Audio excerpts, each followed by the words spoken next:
First నువ్వు ఎక్కడికి వెళ్ళావంటే ప్రభు మన దగ్గరికి వెళ్ళదయ్యా. ఎంత ఇచ్చాడు? 2 రూపాయలు ఇచ్చాడు. మనుషులను నువ్వు నమ్ముకుంటే వాళ్ళ దగ్గర ఉన్నదే ఇస్తాడు.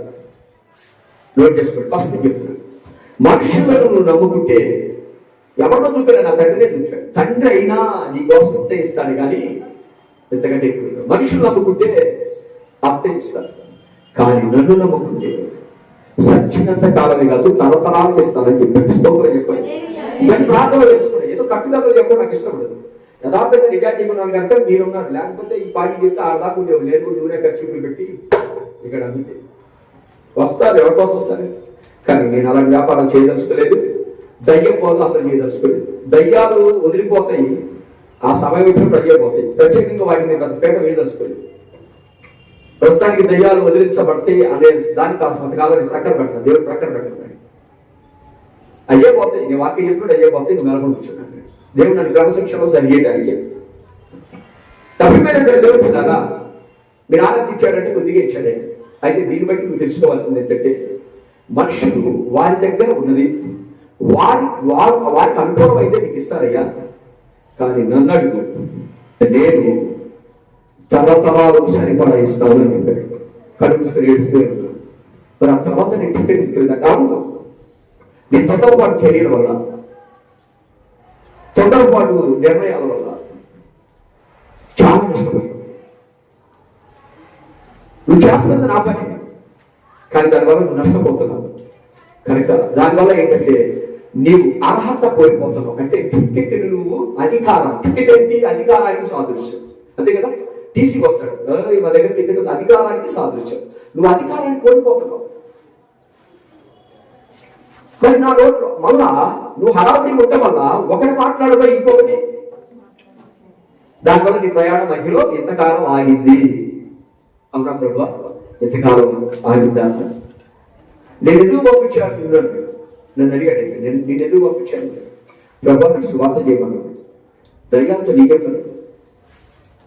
అదేంటయ్యా, పోతాయి, వస్తాయి, కనిపిస్తాయి, కానీ నీ ఫోకస్ మాత్రం దయ్యాల మీద పెట్టలేదు. దేవుడు నాతో మాట్లాడిందంట. దమ్ము కానీ మాట డబ్బా భాషగా దయ్యాలు వచ్చే భాగం తీసేయగలనట్టుగా వచ్చే వాళ్ళకి మంది నాకు ఇబ్బంది లేదు. నేను జనరల్గా చెప్తున్నాను, నాకు భయం లేదు. దేవుడు చెప్తున్నా. మళ్ళీ ఇంకోటి ఏంటంటే, ప్లాట్ఫామ్ మీద వంటగా మిగిలిపోయాయి.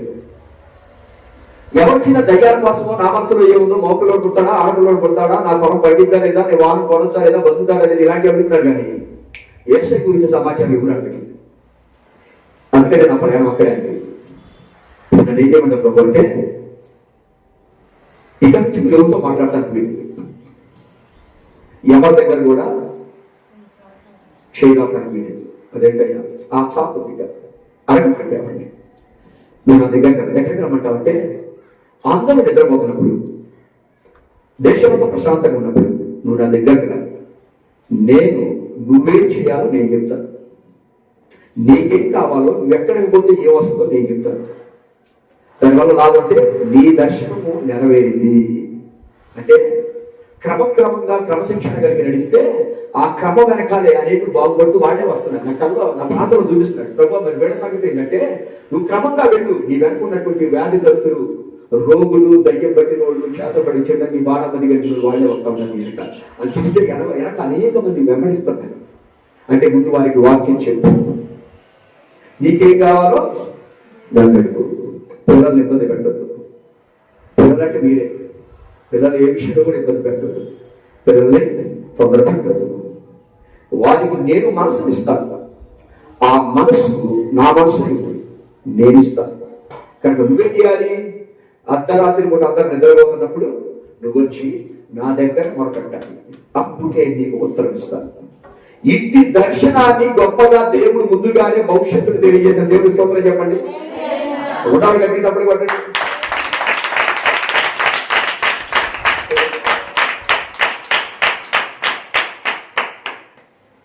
చాలా మంది ఎన్నో అద్భుతాలు పొందుకున్న వారు ఉన్నారు ఇక్కడ.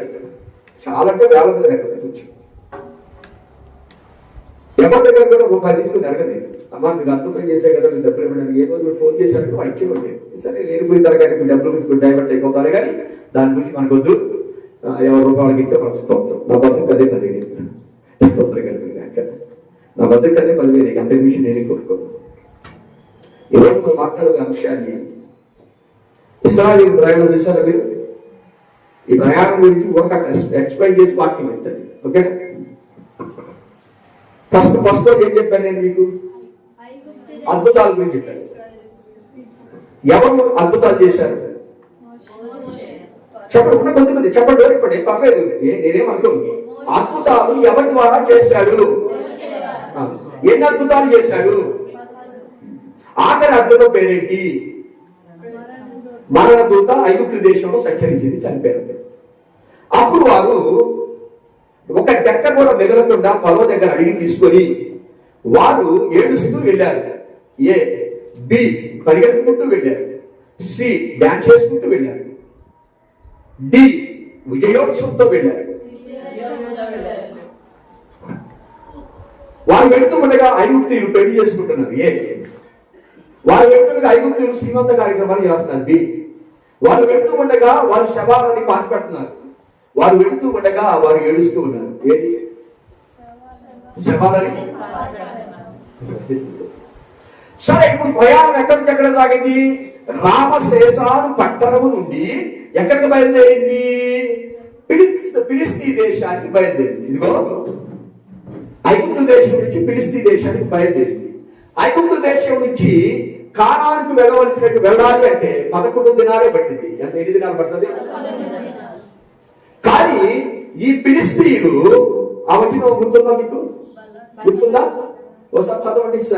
నిర్గమకాండ సంఖ్యాకాండం అనుకుంటే త్వరగా.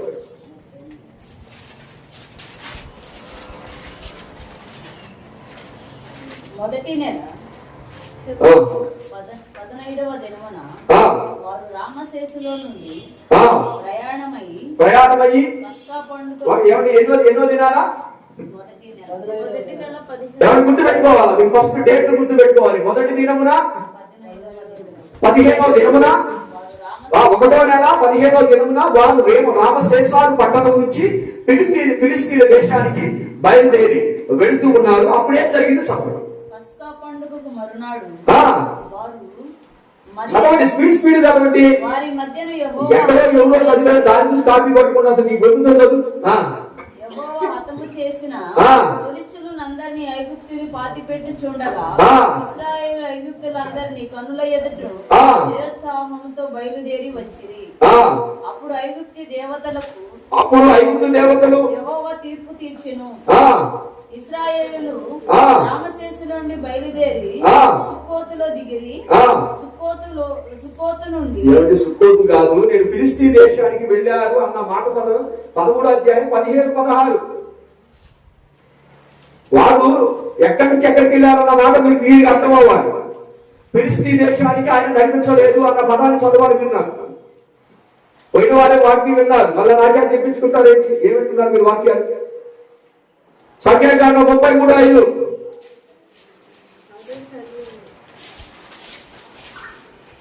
చదువుకుంటారని ముందు కంటిన్యూగా. సంఖ్యాకాండం 33:5. అదేనా? ఫిలిస్తీ దేశం వచ్చింది. అక్కడికి ఫిలిస్తీన్ దేశం కనబడిందా? ఫిలిస్తీన్ దేశం కనబడిందా? పోయిన వాళ్ళు వాక్యం రాసుకున్న వాళ్ళు ఎంతగా చెబుతారు? ఏదో మీరు ఇంటికే చదవలేదా? నేను రెఫరెన్స్ చెప్పని తీయాలి. మీరు ఏం నేర్చుకుంటున్నారు? మీరు ఎంతసేపు అప్పుడు సూపర్ బ్రహ్మాండంగా చెప్పాడు, ఇంటికి పోయి ఎదురుపడదు కాదు.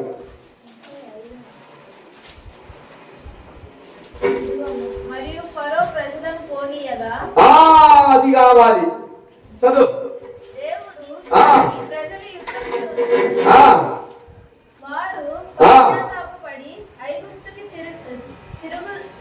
తిరుగుదురేమో అనుకోని దేశంలో పద్మభూషణ మొత్తం మన చర్చిలో పడున్నారు. మరి స్తోత్రం. చెప్పండి, ఏ దేశానికి భయపడమ్మా? ఇక నా వైపు చూడండి. దొరికిందమ్మా. ఆ వచ్చి నిర్గమాకాండం 13:17. 17 రాయండి ఇప్పుడు రాయి. 20 కూడా. ఐగుప్తు దేశం నుంచి జాగ్రత్త వీటిలో మధ్యధరా సముద్రం ఉంది, ఇది ఎర్ర సముద్రం ఉంది, ఇది గలిలయ సముద్రం ఉంది. వీరి ప్రయాణం ఐగుప్తు దేశం నుంచి ఫిలిస్తీ దేశానికి 11 రోజులు ప్రయాణం పట్టింది. కానీ ఫిలిస్తీన్లకు భయపడి ఎక్కడికి మళ్ళా తిరిగి ఐగుప్తు దేశానికి వెళతారేమో అని వాళ్ళని దేవుడు ఏం చేశాడంటే ఐగుప్తు దేశంలో నుంచి రామశేషాను పట్టణం నుంచి సుక్కోతుకు తీసుకొచ్చాడు. స్తోత్రం చెప్పండి. సంఖ్యాకాండం 33 అధ్యాయంలో వాళ్ళు రామశేషాను పట్టణం నుంచి ఎక్కడికి వెళ్ళి బయలుదేరారో టిక్కు పెట్టుకోండి.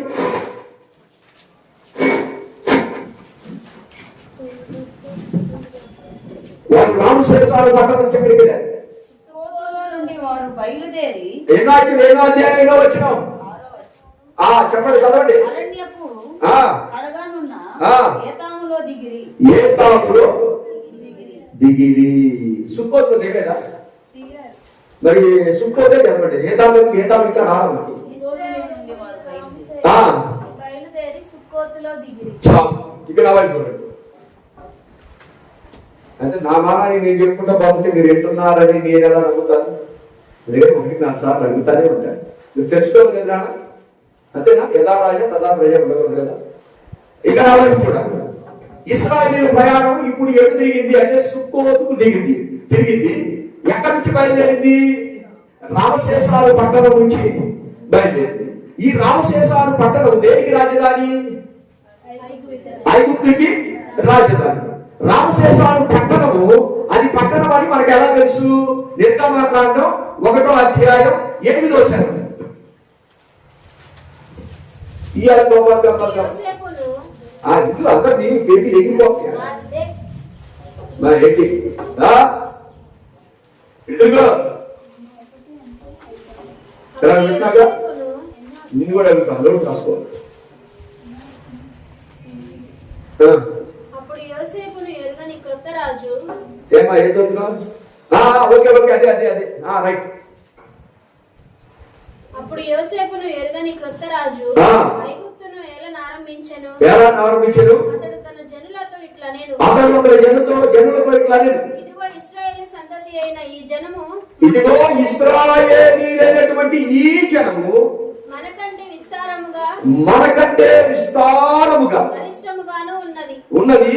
వారు విస్తరింపకుండునట్లు మనము వారి ఎడల యుక్తిగా జరిగించుదము రండి. యుక్తిగా అంటే కుయుక్తిగా జరిగిద్దాము రండి. లేని ఎడల యుద్ధము కలుగునప్పుడు కూడా మనం మన శత్రువులతో చేరి మనకు విరోధముగా యుద్ధము చేసి ఈ దేశము నుండి వెళ్లిపోదురేమో అని ఏం చేశారు? కాబట్టి వారి మీద పెట్టిన భారములలో వారిని శ్రమ పెట్టుటకు వెట్టి పనులు చేయించు అధికారులను వారి మీద నియమింపగా వారు ఫరో కొరకు ధాన్యాదులను నిలువ చేయుటకు కోటలు కట్టారు. ఆ కోటల పేరు రామశేషాలు పట్టణం. స్తోత్రం చెప్పు. ఏంది నాకు తెలియదు. చెప్పలేదా? ఇప్పుడు నేను చెప్తాను. అక్కడే చెప్పాలి. రామశేషాలు పట్టణం దేనికి రాజధాని? ఆ పట్టణాన్ని కట్టింది ఎవరు? ఇశ్రాయేలు. స్తోత్రం చెప్పు. అనుమానిస్తారంటే ఇశ్రాయేలు నుంచి అంత ఎందుకు కట్టించారంటే ఖాళీగా కూర్చోకూడదు, వీళ్ళు మనకంటే బలవంతులుగా ఉన్నారని వాళ్ళని వెట్టి చాకరీ చేయించడానికి, ధాన్య కోటలో నిల్వ చేయడానికి గోడౌన్స్ కట్టించారు. స్తోత్రం కలుగుగాక. ఆ గోడౌన్స్ ధాన్యం ఎక్కడ కట్టించారంటే నగరం నడిఒడ్డులో కట్టించారు. అది రాజధాని అయింది. ఐగుప్తు దేశానికి రాజధాని రామశేషాలు పట్టణము. వారు అక్కడి నుంచి బయలుదేరి సుక్కోతుకు వచ్చారు. అసలు సుక్కోతు అంటే ఏంటి అంటే సుక్కోతు అనగా ఒక్కసారి చూడండి. సుక్కోతు అనగా గుడారాలు. చెప్పండి. సుక్కోతు అనగా గుడారాలు. ఏ గుడారాలు? పర్ణశాలలు. అక్కడ గుడారాలు పర్ణశాలలు వాళ్ళు ఎందుకు కట్టారు అంటే నా వైపు చూడండి. అసలు సుక్కోతు అనే పట్టణానికి పేరు పెట్టింది ఎవరో చూద్దాం. ఆదికాండం 3వ అధ్యాయం 17వ వచనం. నీవు నీ భార్య మాట విని నీవు నీ భార్య మాట వినవద్దని ఏమండి? నేను నీకు ఆజ్ఞ 3:15 ఆయన ఆదాముతో క్షమించాలి. యాకోబు 13:15 లేదా 17:3 చదవండి.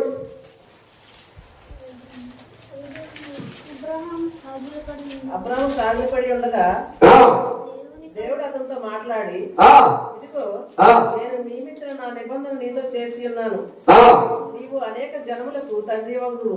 ఓకే ఓకే సరే అండి, ఒక మాట నేను ఆ రెఫరెన్స్ నేను చూపిస్తాను.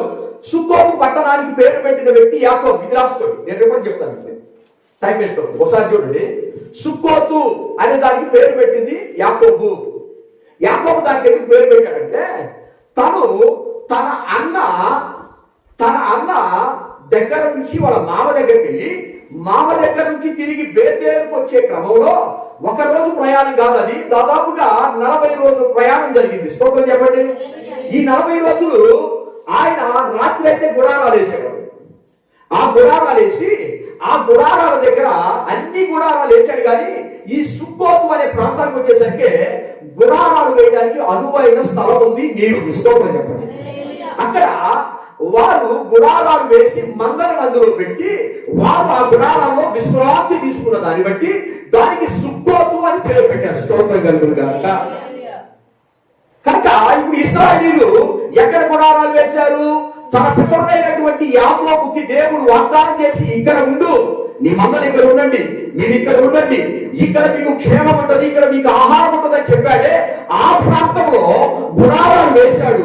ఎందుకంటే మేత కలిగిన స్థలం, నీరున్న స్థలం కనుక దానికి అక్కడ సుక్కోతు అని ఆ రోజు పెట్టిన పేరును బట్టి వారు సుక్కోతులో దిగి అని మరి 5 ఖండాలు రాసిన మోషే ఆ పేరు ప్రస్తావించాడు. మోషే రాసిన గ్రంథాలు ఏంటంటే ఆదికాండం, నిర్గమకాండం, ద్వితీయోపదేశ కాండం, సంఖ్యాకాండం, లేవియా కాండం. ఈ 4 ఖండాలు మోషే రాశాడు. వారికి ఫస్ట్ టైం, ఇశ్రాయేలుకి ఫస్ట్ టైం విశ్రాంతి అక్కడ దొరికింది. ఇప్పుడు వసన మినిస్ట్రీ గుడారాల పండుగ ఎందుకు పెడతారనుకున్నారు?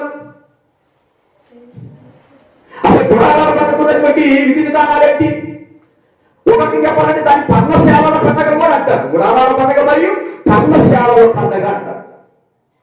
ఎందుకు ఆ పండుగ ఉన్నటువంటి ముఖ్య ఉద్దేశం ఏంటంటే ఇశ్రాయేలీయులు వెట్టి చాకిరి నుంచి విడిపించబడి విశ్రాంతి లేదు వారికి. ఆ దేశంలో ఉన్నప్పుడు ఎంతో కష్టపడ్డారు, ఎన్నో వేదనలు అనుభవించారు, ఎంతో కన్నీరు గార్చారు, చివరికి ఎన్నో మరణాలు చూశారు. కాబట్టి తినడానికి త్రాగడానికి కూడా సమయం లేదు. ఎందుకంటే వారి చేత ధాన్యం తోటలు కట్టించాడు ఈ దుర్మార్గం. 10 సాయంత్రాలు దిగడం ఉండదు, 7 రోజులు అయిపోయిందా పని దిగడానికి లేదు. స్వప్నం చెప్పడం ఎందుకు వదిలిపెట్టేదంటే వీడిపై భార్యతో కలిసి సుఖ సంతోషాలతో బిడ్డలు ఎక్కడ గంటారు అని పురుషుడు వదిలిపెట్టేవాడు కాదు. వారి శాతం ఒక పట్టణాన్నే కట్టించాడు.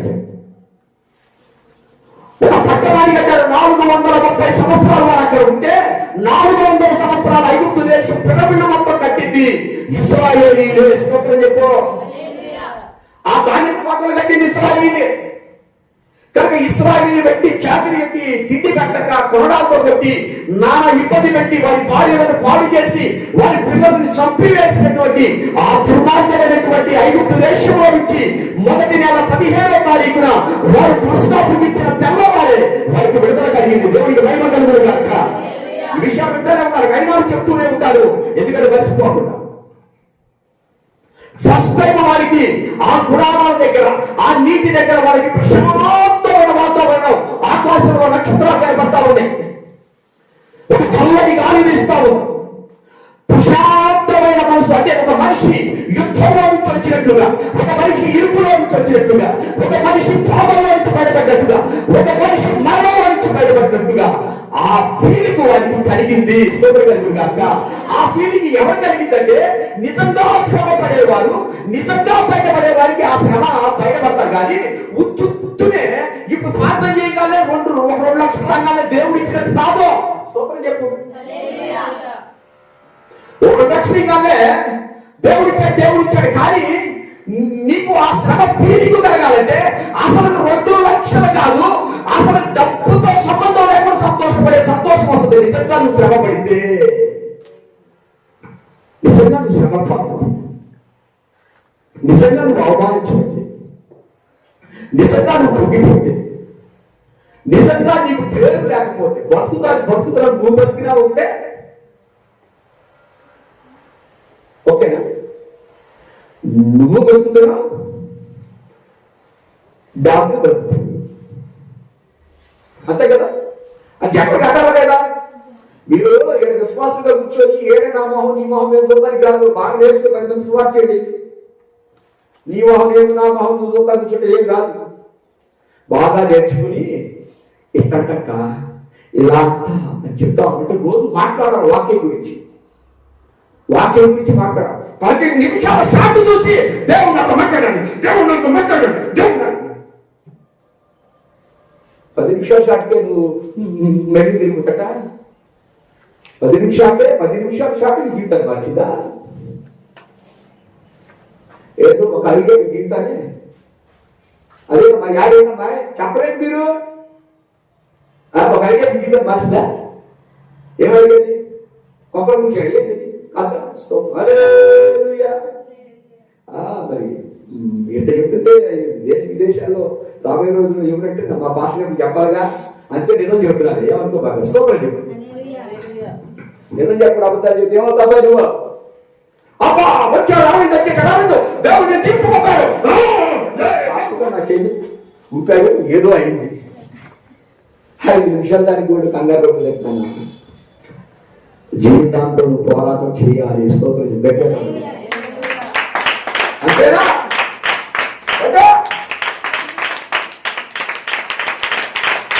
నిజంగా ఆ రోజు వాళ్ళకి రావచ్చు, నిజంగానే బాధలో ఉన్నవాడు. అందుకే దేవుడు కూడా వేసాడు, మెరికేశాడు. భక్తుడు చెప్పాడు, నిజముగా గొడపట్టి వారికి నేను సమీపంగా ఉన్నాను. ఇప్పుడు నేను కొన్ని ప్రశ్నలు అర్థం దానికి చెయ్యత్తాను. ఇది ఉత్తర ప్రత్యుత్తరాలు కదా.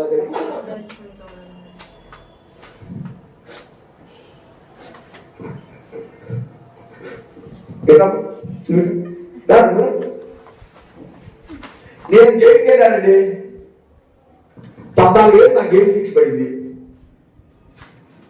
ఎందుకంటే మా పిల్లలు మాతో పాటు మా బొగ్గు పిల్లలు కూడా వచ్చారు. వస్తే ఇది చూసి 14 ఏళ్ళు జైలు శిక్ష పడ్డామండి.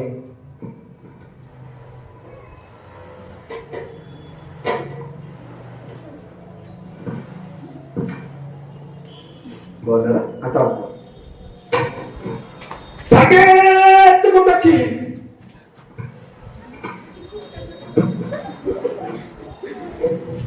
ఏది ఏది ఏం చెప్తారంటావు? అదేనా? కూర్చో ప్రాక్టికల్ వాళ్ళు ఆ సంతోషమే వాళ్ళకి కలిగింది. ఆ సంతోషమే వాళ్ళకి కలిగింది. గుణాలు వేసుకున్నారు, త్రాగుడికి మంచి నీళ్ళు ఉన్నాయి, చక్కగా రొట్టెలు తింటున్నారు. ఆ పర్ణశాలల పండగని మీరు ఆచరించాలి, గుణాల పండగని ఆచరించాలని దేవుడు ఎందుకు అక్కడ వారికి చెప్పాడో తెలుసా? ఈ స్థలంలో నీకు విశ్వాసం జరిగిందే, గట్టిగా చెప్పబట్టడం ఈ నాళ్ళని తెగ చిరిగిపోయింది, నిన్నోళ్ళని పాయసంతో పగిలిపోయింది, సంఖ్యలు తెగిపోయినాయి, తాళ్ళు తెగిపోయినాయి, నువ్వు బయటపడ్డావు. అందుకనే ఇది గుణాల పండుగ. గట్టిగా చెప్పబట్టడం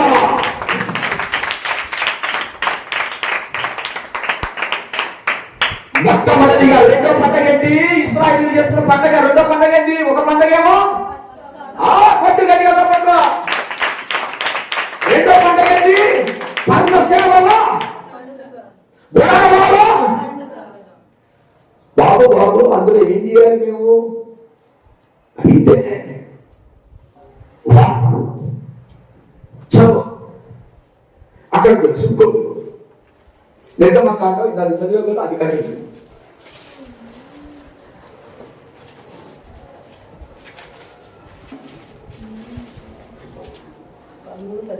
సుక్కోతులో నుండి వారు బయలుదేరి ఏం చేశారంటే అక్కడ వారు రొట్టెలను భుజించారు. దాన్ని రొట్టెల పండగ అని కూడా అంటారు. ఇప్పుడు ఇదేదో పండగ, రైట్.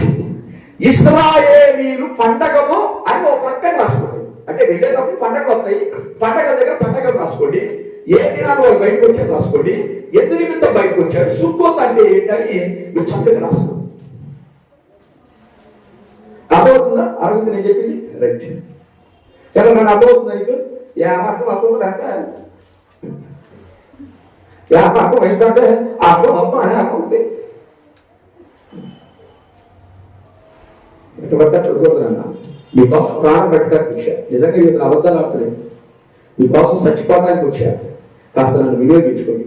చచ్చిపోయేటప్పుడు మీ జీవితాలను బాగు చేసి చచ్చిపోతాను. నాకు తెలియదు. ఏదో మీ దగ్గర ఏదో మాయబెట్టాలని చెప్పాలి. నిజమే చెప్తున్నాను.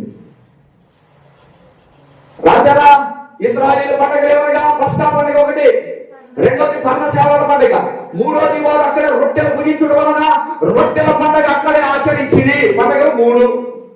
ఇప్పుడు ప్రయాణాలు ఎన్నైవి?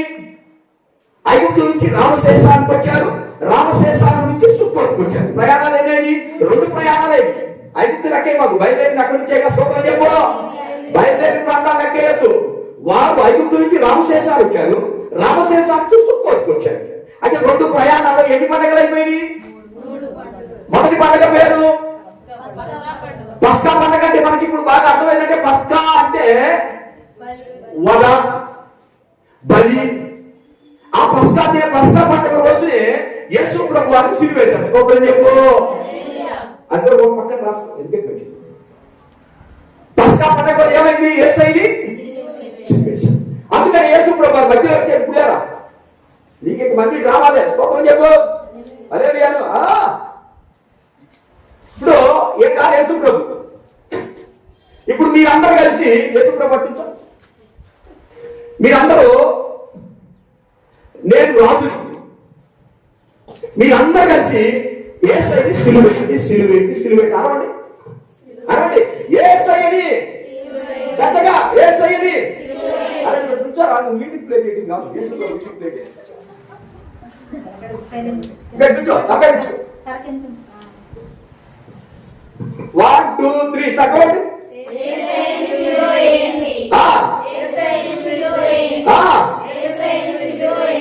ఎంతో నాగబాబు వచ్చాడు.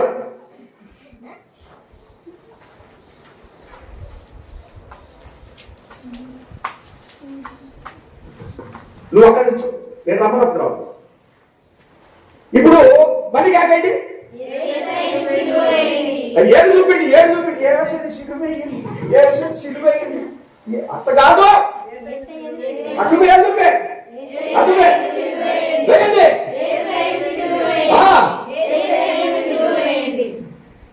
ఇశ్రాయేలీయులారా, అదే ఏ రోజు జాతర, ఏ రోజు రోమన్ చక్రవర్తి స్కైబన్ రాజు జాతర. ఇశ్రాయేలీయులారా, ఈరోజు పస్కా పండుగ కనుక ఇతని ఎందు నాకు ఏ పాపం కనబడతలేదు. ఇతను మచ్చైనను డాబైనను ఏమీ లేదు. ఇతని పట్ల నాకు ఏ నేరం కనబడతలేదు కనుక పస్కా పండుగ రోజున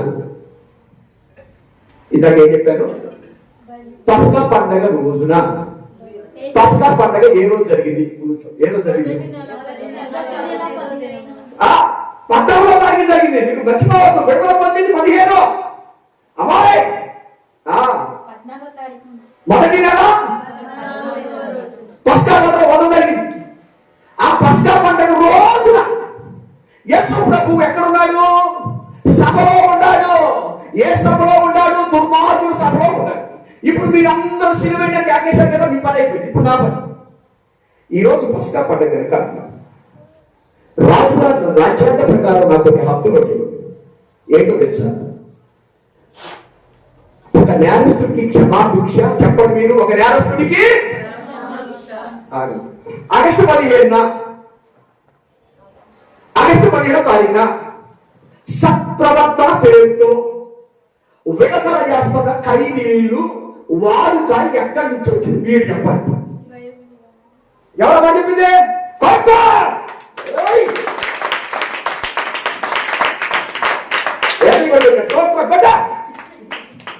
మొత్తం చేద్దాం బయటికి, అన్ని చేద్దాం, సగం కవర్ మొత్తం బయటికి వస్తాయి. వేసుకున్నట్లేదు. మనం ఏం చెప్పారు? స్వాతంత్రం ఎప్పుడు వచ్చింది?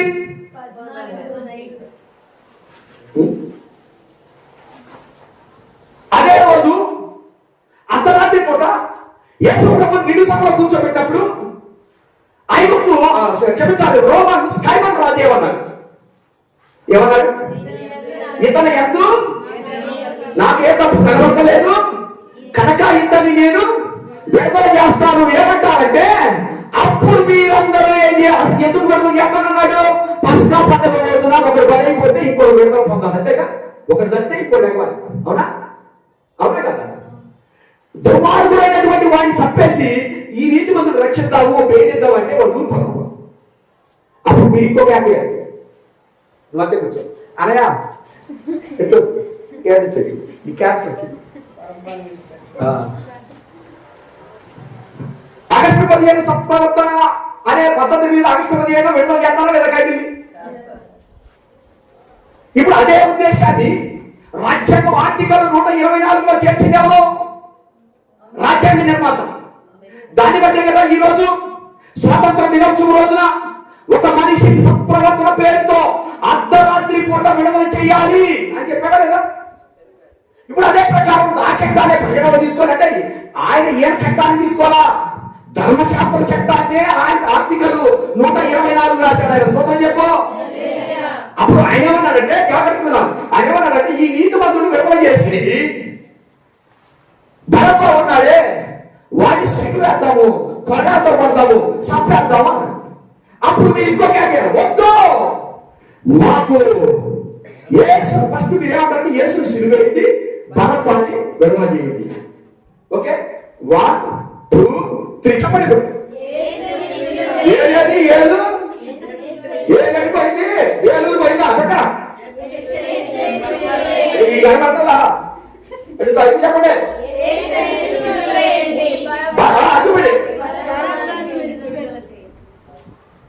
మళ్ళీ చెప్పండి. ఇప్పుడు పక్కగా ఇప్పుడు ఏసయ్య ఇట్టున్నాడు. ఏసయ్య చూపిండి ఏమన్నా బలి పెడతాం అది కాదు. బలి పెడతాం అంటే బరబ్బ. ఇప్పుడు ఏసయ్య ఏం చెప్పారు చెప్పండి. ఏది ఇటు చూపించా చూపించి ఆయన అర్థమైంది. ఇప్పుడు మరి చెప్పండి.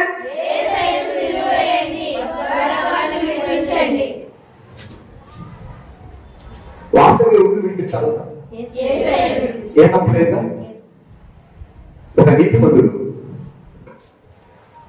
ధర్మాన్ని కోసం పై అధికారి లేకపోతే పెట్టుకోవాలి. గట్టిగా చెప్పలేదు. ఇప్పుడు ఏసై లేదు, హైకోర్టుకి వెళ్ళాలా?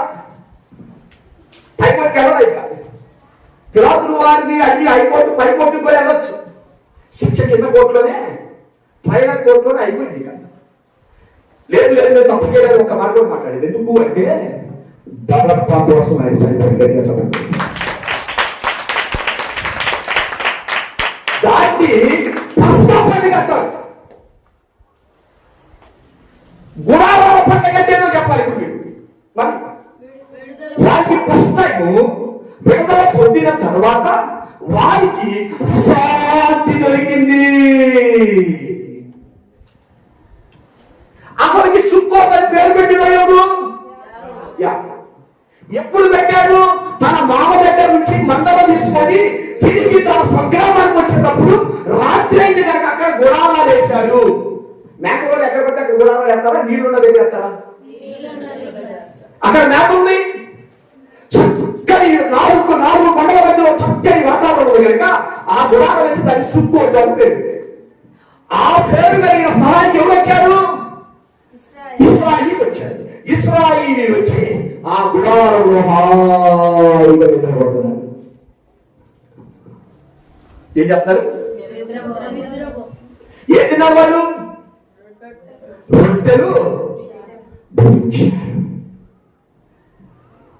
రొట్టెలు ముగించారు వాళ్ళు. నా ప్రియమైనటువంటి దేవుని పిల్లలారా, ఈ మాట కూడా తాత్పర్యం చెప్పేసి నేను ముగిస్తాను.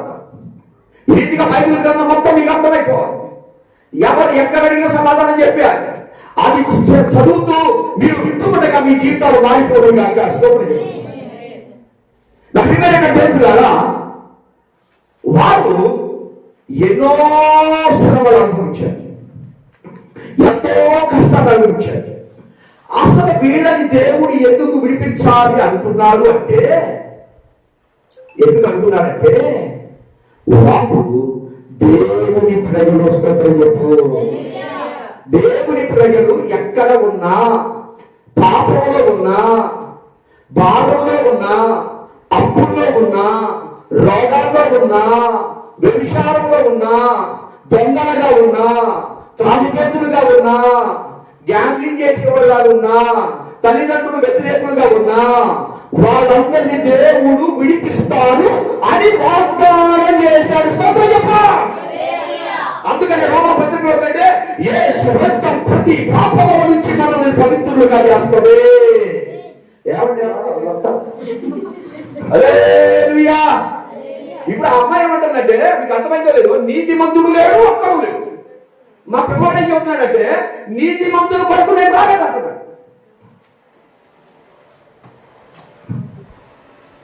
నీతిమంతుడు లేడు, ఒక్కడు లేడు అని చెప్పింది దేవుడు. ఆ మాట చెప్పారంటే అసలు 10 మంది భూమిలో లేరు. గట్టిగా చెప్పండి. ఈ మాటకి యేసు ప్రభువు సరైన సమాధానం చెప్పాడు. నేను నీతిమంతుల కొరకు రాలేదు అంటే అసలు నీతిమంతుడు లేడు కదా. స్తోత్రం చెప్పు. అసలు నీతిమంతుడు అనేవాడు లేడు కదా. నా తల్లి పాపంలో కన్నది నేను నీతిమంతుడు కాదు. కర్మ జన్మ పాపం నాలో ఉంది, కర్మ పాపం ఉంది. ఎంత ఇశ్రాయేలు జనాంగం అయినప్పటికీ ఈ 70 మందిలో యేసేపును కొట్టలో దోసిన అక్కడ లేరా? యేసేపును కొట్టలో దోసిన అన్నదమ్ములు అక్కడ లేరా? దుర్మార్గం చేసిన లేరా? మరి వాళ్ళ కోసం వేసి దేవుడిని విడిపించాలనుకుంటున్నారంటే ఆయన నీతిమంతుల కొరకు రాలేదు, పాపల కొరకు వచ్చారు. కనుకనే వారు విడిపించబడ్డారు. వారు ఆ పాపం అనే కట్లలో నుంచి విడిపించబడ్డారు, బానిసత్వం వచ్చి బయటపడ్డారు, ఆ వ్యసనాల నుంచి బయటపడ్డారు, ఆ మందు తాగే విషయంలో బయటపడ్డారు, ఆ గొడవల నుంచి బయటపడ్డారు, ఆ కోర్టు కేసు నుంచి బయటపడ్డారు, ఆ పోలీస్ కేసు నుంచి బయటపడ్డారు, తల్లి తండ్రులని సర్వనాశనం చేసి పైచాచికారంగా పొందారే ఆ రాక్షసాల నుంచి బయటపడ్డారు. బయటపడ్డప్పుడు ఇక్కడికి వచ్చి వందనాలు, నా పేరు అరవింద్, నా పేరు నాగబాబు, ఇప్పుడు అంతలా చెప్తాడు. ఒకప్పుడు నేను తల్లిదండ్రులకి ఆ విధేయతగా బ్రతికిన వాడిని అంటే మీరు కాదు, సాక్షి ఎట్లా చెప్తాను. తల్లిదండ్రులకి అవిధేయంగా బ్రతికిన వాడిని, పాపంలో ఉన్న నన్ను దేవుడు రక్షించాడు, పాపంలో ఉన్న నన్ను దేవుడు వేర్పరిచాడు, మా కొరకు ఒక సేవకుడు పంపించాడు. సేవకుడు మాకు అర్థమైన వాక్యం చెప్పాడు. ఆ వాక్యం ఇంటుండగా మా జీవితం మార్చుకోవాలనిపించింది. మేము దేవుడి దగ్గరగా మారాం అంటే అదేంటి? అప్పుడు దేవుడు పెట్టాడు చెప్పమ్మా. ఎవరు పెట్టారు? అబ్బాయి సాక్షి చెప్పేవాళ్ళందరూ గతంలో సాక్షి చెప్పి గతంలో ఎవరు? రమీలు, గుండాలు, తరగలు, వచ్చారు, సినిమా టికెట్ తీసుకొని ముందు కూర్చున్నారు, కష్టాలు తరబడేవాళ్ళు, సినిమా డబ్బుల కోసం ఇంటప్పుడు భయంకరంగా ఇంట్లో గొడవలకి సమావేశం చేసే పడేగా వచ్చేసి అంటే వారి జీవితం ఐదు శాతంలో నుంచి సుఖంలోకి ప్రయాణం అడిగేట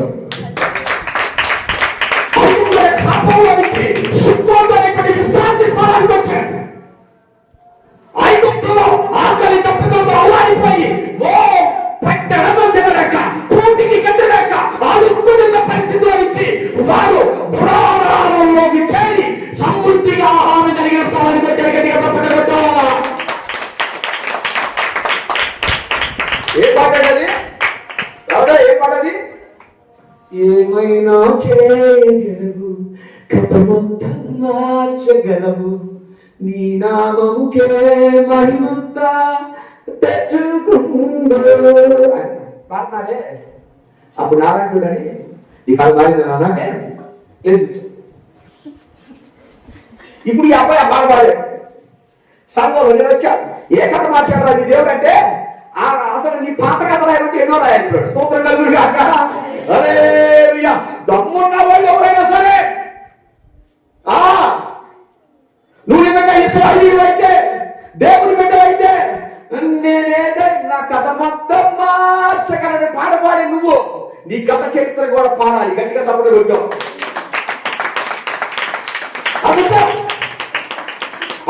కూర్చో అంటే అడిగి మా ఊర్లో అంతే ఉంటాడు ఒక ఆయన. బాగుంటావా అంటాడు. బాగుంటావుగా కూర్చుంటారు. వాడేస్తాం కూర్చో.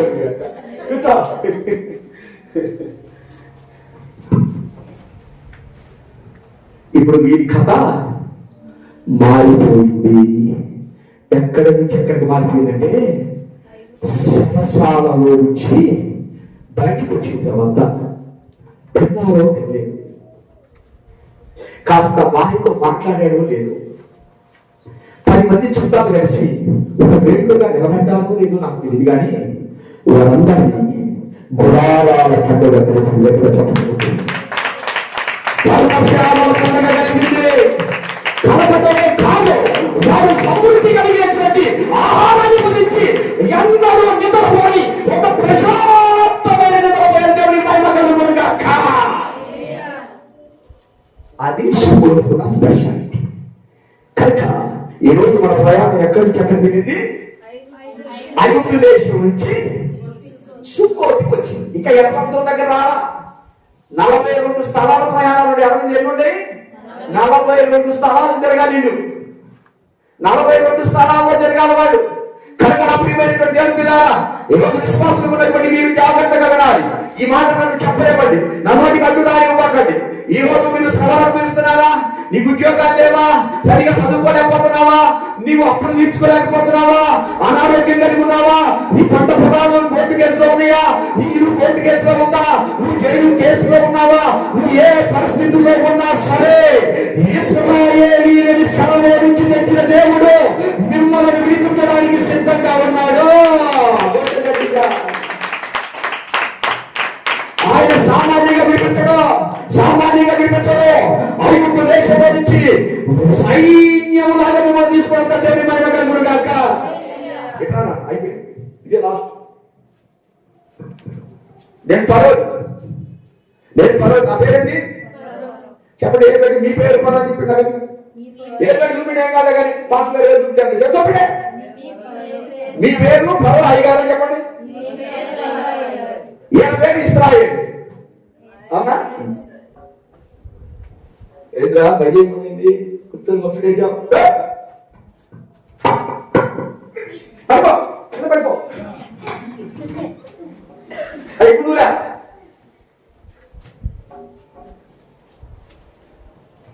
ఈ గుండి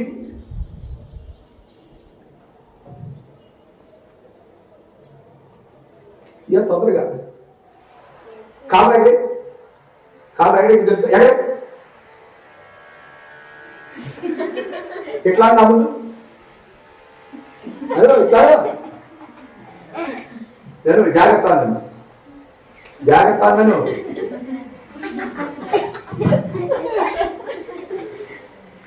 అన్న మళ్ళీ నన్ను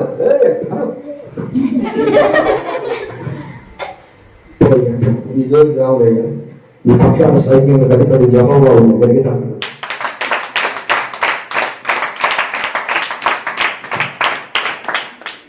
ఈ అప్పులో దగ్గర చాట చెత్త గడిగా చూడండి.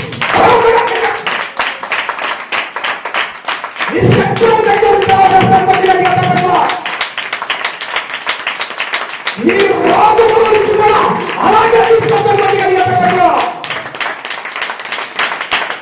ఎక్కడైతే చదువుకోలేక పడిపోయావో అదే కాలేజీలో తీసుకుంటా. ఎందుకో తెలుసా? తెలుసా ఆయన గుణాలకి ఆ గుణాల పేరు నదులైన యేసు. ఆ గుణాల తెలుసా? సమృద్ధి కలిగిన ఆహారం ఉంది, సమృద్ధి కలిగిన ఆహారం ఉంది, సమృద్ధి కలిగిన ఆహారం ఉంది. అక్కడ క్షేమం ఉంది, సమాధానం ఉంది, ఆరోగ్యం ఉంది, ధైర్యం ఉంది. అక్కడ వచ్చింది ఏంటంటే నేను నా దగ్గర పనిచేసే కూలోడు, నేనంటే భయపడేవాడు.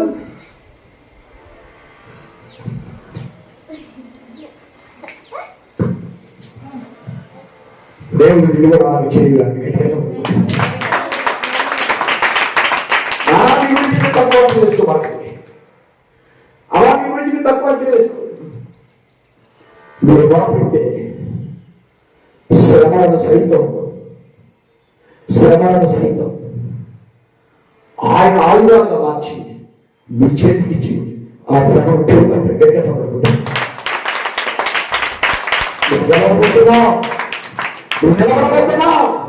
నువ్వు జయించబోతున్నావు. అయితే నీ ప్రయాణం ఎక్కడికి రావాలి? చదవా నుంచి సుక్కోతులకు వచ్చింది. సుక్కోతు అనగా గుడారాలు లేదా పర్ణశాలలు. సుక్కోతులో జరిగే పండుగలో గుడారాల పండుగ, పర్ణశాల పండుగ రెండు ఒకటే. రొట్టెల పండుగ దేవుని గుడారం కూడా సమృద్ధి ఉంటుంది. రొట్టె సాదృశ్యం అది. ఇది ఎక్కడ సమృద్ధి ఉందమ్మా? ఎవరిచ్చినా ఇందాక దర్శనం చెప్పాక కాదు, ఎవరిచ్చినా వారి దగ్గర వదిలేస్తాడు. కానీ దేవుడు ఇస్తే సమృద్ధిగా పోషిస్తూనే ఉంటాడు.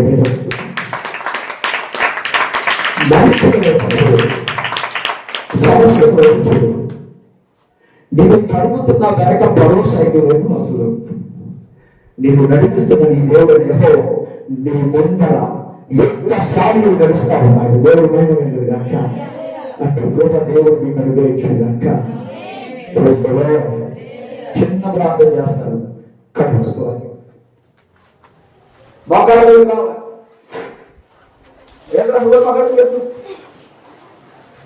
మగాడు రైట్ నా పక్కనే ఉంది.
దర్శించినావు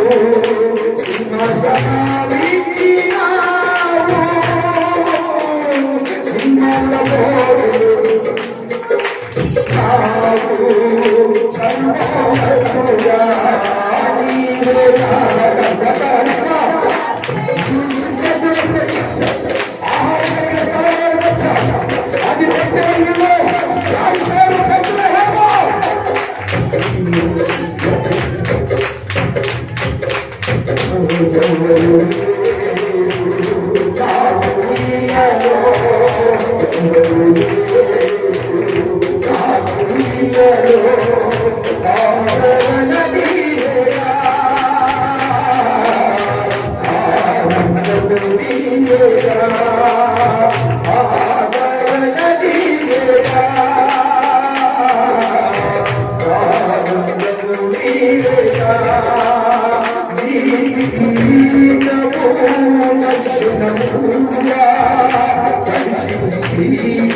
ఆరాధనది రొట్టెలో సింహఫలమైన దేవి గారు వచ్చింది సుగంధగారు రొట్టెలు గ్రహించాలి కడతా సుగంధ రొట్టెల ఇంటికి వచ్చి సమృద్ధి కలిగిన పట్టణానికి వచ్చి ఏ యాభై గుడాలను సమర్పించుకుంటాడు పేరు కదా అంటాడు చిన్న మందిరమే కదా అంటాడు చిన్న ఇల్లే కదా అంటాడు పేరు సుఖందరు పెట్టాడు అంటున్నాడు కానీ ఇశ్రాయేలు 10 లక్షల మంది వరకు ఆ స్థానాన్ని వచ్చేసరికి విస్తరించారు ఆ స్థానంలో చిన్న గుడాలు వేశారా చిన్న మేకలేనంట చిన్నోడేనంట మనకేముండలే అనుకున్నటువంటి ఆ దినాలలో అదే సింహోతికి అనేక మందిని తీసుకొచ్చాడు అదే రొట్టె ఇంటికి రొట్టె నీరుగా మార్చి పురాణాల పండుగ చేశాడు పర్ణశాల పండుగ చేశాడు పులి అని రొట్టెల పండుగ జరిగింది అక్కడ సుక్కోతు అనుభవం నీవు వెళ్ళాలి పుస్తకం చూస్తున్న సుక్కోతు చిన్నదిగా ఎవరు లేకపోవచ్చు అదిగో లక్షల మంది కాల్బాలు వస్తున్నారు లక్షల మంది కాల్బాలు దర్శనం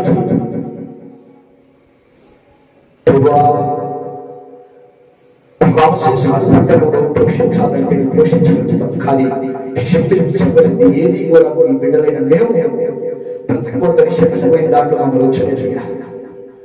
అరణ్యంలో ఫిలిష్తీయుల దగ్గరికి వెళితే 11 రోజులు ప్రయాణమే, కానీ వారి దెబ్బలు మేము దర్శించాం. మా విశ్వాసాన్ని పడిపోతామని, ఓ నీ మందిరానికి మేము దూరం అయిపోతాను, వాక్యానికి దూరం అయిపోతామని దేవుడు ఏమయ్యాడని ప్రశ్నిస్తాం. ఫిలిష్తీయుల చేతులు కూడా అప్పగించుకుంది. మాకు విశ్రాంతి అవసరం. రొట్టెని ఇంటికి తీసుకొచ్చింది.